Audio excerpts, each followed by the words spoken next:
Hey, thank you for coming back to Woolf Weekly. You know, it's been really interesting watching things that happen in our society. And you know, in Colorado, we had a legalization happen for marijuana, and now we're starting to deal with some of that at our schools. Some of you may have read in the newspaper. Parents, you may have gotten notices from us where we had a situation where people had taken Juuls and injected things into Juuls they shouldn't have been. And one of the things that we're starting to deal with, not only with the marijuana issue, but dealing with meth.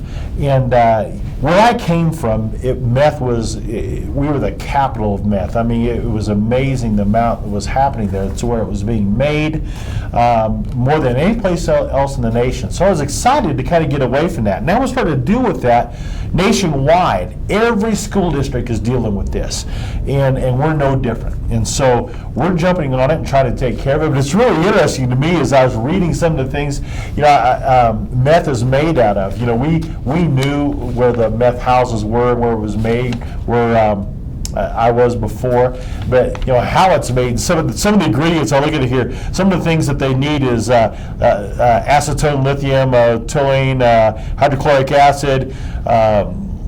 All kinds of things. Here's some of the ingredients that where this comes from: nail polish remover, batteries, brake fluid, ingredients in plastic, cold medicine, matchboxes, little road flares they're able to use, lye. Here's my favorite: toilet bowl cleaner. Of course, anhydrous ammonia. If you a lot of agriculture where I'm from, fertilizer, countertop cleaners, all those types of things that are used to be able to make this. And so now you know why some of those things are difficult to buy just without them checking your ID and making sure that they know exactly where that's going and what it's being used for.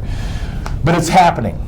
We need your help. We need you guys to help us and let us know. If you see if that's happening, if you see, and I'm not going to spend a bunch of time, and most of you probably know some of the side effects of meth, and you know how addictive it can be. It's an amazing high, and they go back for it time after time.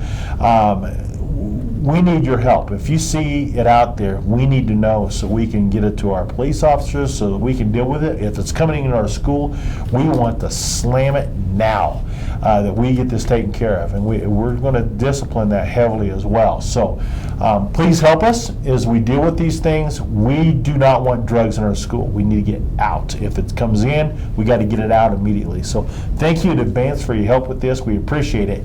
Now I'm going to shift gears a little bit. Some of you guys have some different hobbies out there. Some of you like to hike, some of you like to camp, fish, some of you even like to golf. I don't understand that, but golf is a thing evidently. I have a gentleman with me today. I have Kate Chatham with me today, and Kate has a different hobby. Kate, what do you do for fun? I ride mini bulls. You rides mini bulls. Now by mini bull we mean just 1,000-pound bull. Sometimes more. Sometimes more. Right. 1,000 pounds of anger is what he's riding. How in the world, as a sixth grader here at our middle school, did you get involved with riding mini bulls? My big brother, he fought bulls at this practice pen, and then one day he asked me if I wanted to ride bulls, and I said yes, and then so we went to the practice pen, and then I got on a mini bull there. And then we started getting on more and more, and then we finally started going to competitions, and then because my dad said that I had talent, so we started to go. That's a neat thing, and we talk about bullfighters. Those are the people out there that they dress up as clowns, but they're the ones that keep the bull riders safe. Get them, if they get hung up on a bull, get taken off.